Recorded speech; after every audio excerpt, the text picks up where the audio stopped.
अस्सलाम one class. आज हम अपना सेकंड टर्म का नेक्स्ट काम करेंगे। सबसे पहले हम मेंशन करेंगे CW डे एंड डेट्स। आज का हमारा काम है लफ्जी गिनती। लफ्जी गिनती किसे कहते हैं वन क्लास? 1 2 3 4 को उर्दू में लिखने को लफ्जी गिनती कहते हैं। अब हम यहाँ से शुरू करेंगे। सबसे पहले हम लिखेंगे अलिफ ये काफ एक, दाल वाव 2,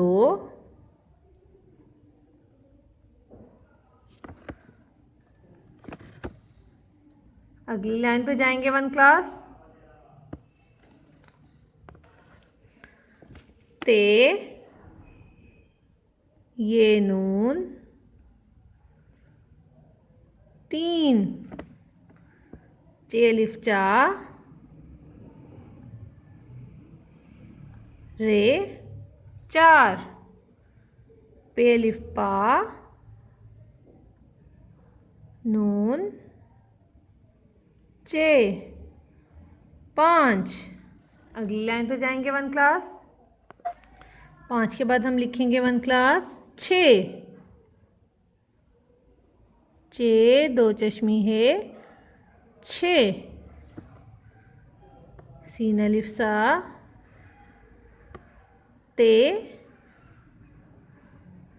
7, अलिफ मद आ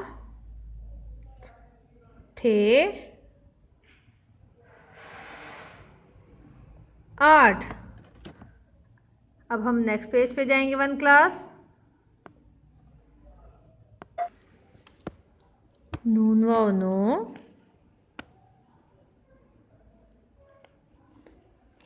दाल सीन 10।